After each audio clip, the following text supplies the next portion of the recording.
Titan's surface was as quiet as the grave, the hazy golden sky casting an eerie light over Saturn's most desolate moon. Captain Miles Voss adjusted his visor, feeling the oppressive weight of silence.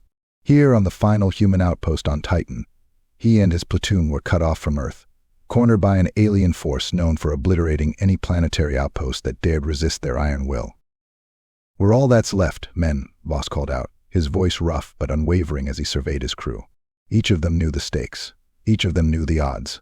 And yet they remained, defiant, ready to protect humanity's claim on this barren moon. He glanced over to Lieutenant Jace Hunt, who was buried in wires and metal parts, piecing together a makeshift bomb. Hunt gave Voss a quick thumbs up, grinning with a spark of manic determination. "If we're going down, Captain, let's make sure they remember us," Hunt said, his grin widening as he planted yet another explosive. The Renar ships descended on Titan like hungry predators. Alien vessels, sleek and shimmering with an ominous light, sliced through the moon's misty atmosphere, their engines humming with a steady, terrifying thrum.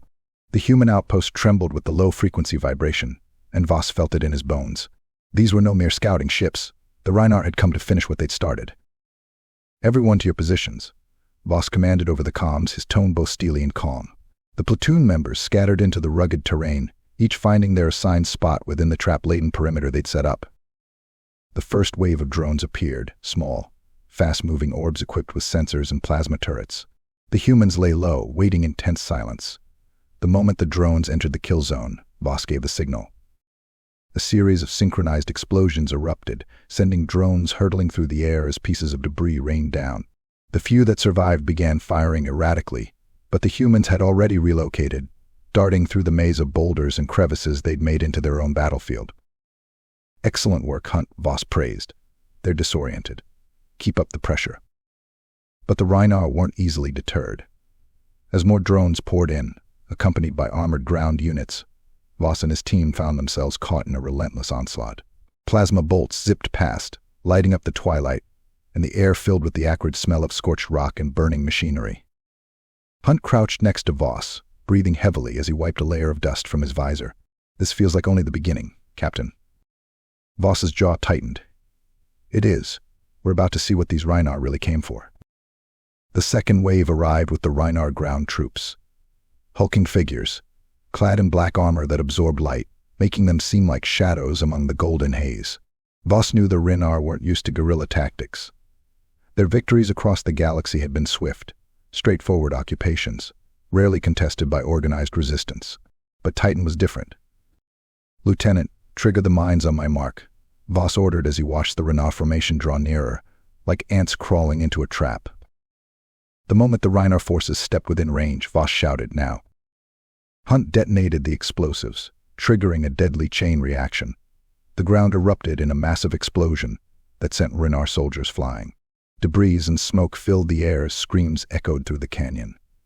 The surviving Renar staggered, disoriented, and in that moment of chaos, Voss's team opened fire, picking off targets with precision.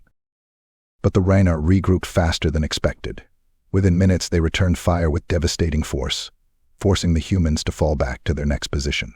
The Renar's plasma cannons tore through rock and metal alike, sending fragments of cover hurtling through the air. "Captain, we're getting overwhelmed," one of his soldiers yelled over the comms. Voss scanned the battlefield, calculating their next move. "Hunt will fall back to Ridge Point. Take your squad and cover our retreat." Hunt gave a swift nod. "Understood, sir. I'll buy you as much time as I can." Voss's group withdrew under Hunt's covering fire, watching in horror as the Renar soldiers advanced with relentless precision.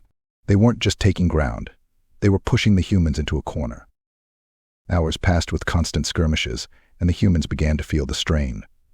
Supplies were dwindling and ammunition was running dangerously low. Exhausted and battered, they regrouped at the outpost's command center. Hunt took a breather next to Voss, a deep frown etching his face. "Captain, I don't get it. How did they find us so fast? We've been practically invisible for days." "Good question," Voss murmured, his eyes narrowing as he thought back to the initial assault. The Renar had arrived with precision, as though they knew exactly where to strike. Then Hunt's voice came over the comm, hushed but with an edge of urgency. "Captain, I found something. An encrypted data tablet in a Renar command pod. It looks like intel on us." Voss's heart sank as he read through the tablet's contents. Coordinates layout schematics, supply logs, all detailing their exact locations and planned movements. It was as if the Renard knew every corner of their defenses. "We've been betrayed," Voss muttered, clenching his fists. The revelation was like ice in his veins. Someone within their ranks had given the Renard the key to their survival. After breaking the news to Hunt in private, Voss faced a terrible choice. If he revealed the betrayal to the rest of the battalion, paranoia would take hold, eroding what little unity remained. But every ambush, every planned defense, had to be carefully reevaluated.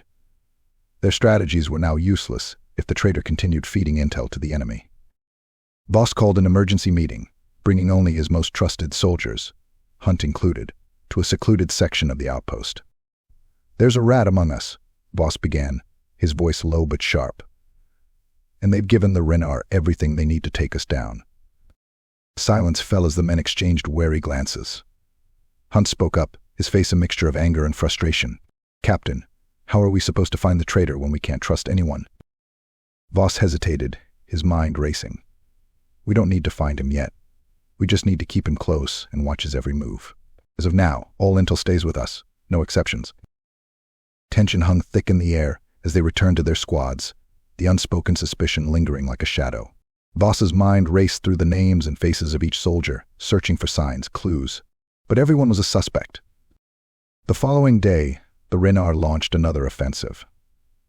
With the traitor's intel, they targeted the humans' ammo depot and water reserves, striking with brutal efficiency. Voss watched in despair as half their supplies went up in flames, the smoke rising like a funeral pyre. The survivors regrouped, panting, bruised, and battered. Voss's face was set in a grim determination, the weight of their situation sinking in. "They're wearing us down, bit by bit. But we're not giving up," he said. "As long as we're breathing, we're fighting." The remaining soldiers nodded, their faces lined with exhaustion and anger. Their numbers were shrinking, but their resolve only grew fiercer. And in the back of Voss's mind, he felt the traitor's presence, lingering like a snake in the grass. That night, Hunt noticed Private Alex Rains, a quiet, unassuming soldier, acting suspiciously.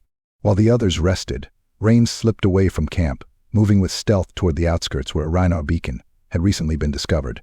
Hunt trailed him, heart-pounding, and watched as Rains input a series of codes into the device, sending their location and defensive layouts to the enemy. Hunt reported the betrayal to Voss, who cornered Rains with his weapon drawn. "You sold us out, Rains." "Why?" "Why?" Rains hesitated, his eyes a mix of fear and defiance. "The Renard promised they'd spare me. I had no choice. They were going to kill us all." "No choice?" Voss's voice shook with barely controlled fury. "You doomed every man here for a lie, and now we'll pay the price for your cowardice." With no hesitation, Voss ordered Hunt to secure Rains, stripping him of his weapons and dragging him back to the outpost. But the damage was done. Rains's betrayal had given the Renard everything they needed to strike with lethal precision. As the Renard closed in for a final assault, Voss's soldiers took up their positions one last time. Every remaining mine, every ounce of ammunition, was dedicated to the defense of their last holdout. Knowing they were betrayed only made them fight harder, each man determined to take as many Renard down with them as possible. The final battle was brutal. Plasma fire lit up the night, casting long shadows as human and alien clashed in close quarters. Bodies fell, shouts filled the air, and still the humans fought, relentless, refusing to yield. For every human lost, 3 Renard followed. Hunt fought side by side with Voss, his hands bloodied but steady, his expression fierce with the knowledge that they were buying humanity a few more hours, perhaps even days, of survival on this forsaken moon. At dawn, the battlefield fell silent. Smoke drifted over the shattered landscape, the air thick with the scent of scorched earth. Voss stood among the few survivors, his heart heavy as he surveyed the scene. They had repelled the Renard, but at a terrible cost. Only a handful of his men remained, battered but alive. In the distance, Renard ships retreated, unwilling to waste any more resources on Titan. They had underestimated humanity, and that mistake would cost them.